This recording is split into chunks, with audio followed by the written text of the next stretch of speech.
আসসালামু আলাইকুম ওরহমতুল্লাহি তাআলা বরকাতু। আপনাদের সম্মুখে আসলাম বিশেষ একটি পরীক্ষিত আমল নিয়ে। আমলটি জানার আগে একটি জরুরি কথা বলছি। যদি আপনারা আমার চ্যানেলে নতুন এসে থাকুন তাহলে লাইক করবেন, কমেন্ট করবেন, একটি সাবস্ক্রাইব করে পাশে থাকা বেল আইকনটি অল বলে প্রেস করে দিবেন, যাতে সবার আগে আমার ভিডিও আপনাদের মোবাইলে পৌঁছাতে পারে। আর যদি ফেসবুক থেকে দেখে থাকুন তাহলে একটি লাইক করবেন আর একটি শেয়ার করে আমাদের পাশে থাকবেন। এটি বহুত একটি পরীক্ষিত আমল।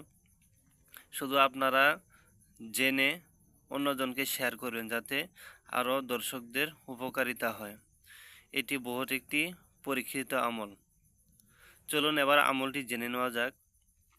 যদি কোনো ব্যক্তি হারিয়ে যায়, যে কোনো মানুষ যদি হারিয়ে যায়, তাকে বের করার জন্য এই ক্ষেত্রে আমলটি করা হয়। এটি লেখার নিয়ম হলো যে এখানে নিয়ম দিয়ে দিয়েছে, নিম্নলিখিত নকশাটি মেশক জাফরান দ্বারা লিখে বাহুতে বেঁধে পবিত্র বিছানায় ঘুমিয়ে থাকবে। ইনশাল্লাহ স্বপ্নে কাঙ্ক্ষিত ব্যক্তির অবস্থা দেখতে পারবে। নকশায় এই নকশার কথাই বলা হচ্ছে।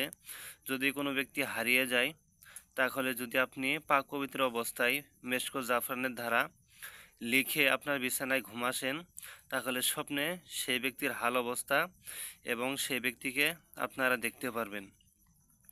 এটি বহুত পরীক্ষিত আমল। আপনারা যদি একবার করেন ইনশাল্লাহ আপনারা প্রমাণ পাবেন। আরও কোন ধরনের ভিডিও লাগে আমাকে কমেন্ট করে জানাবেন, ইনশাল্লাহ আমি দেওয়ার চেষ্টা করব।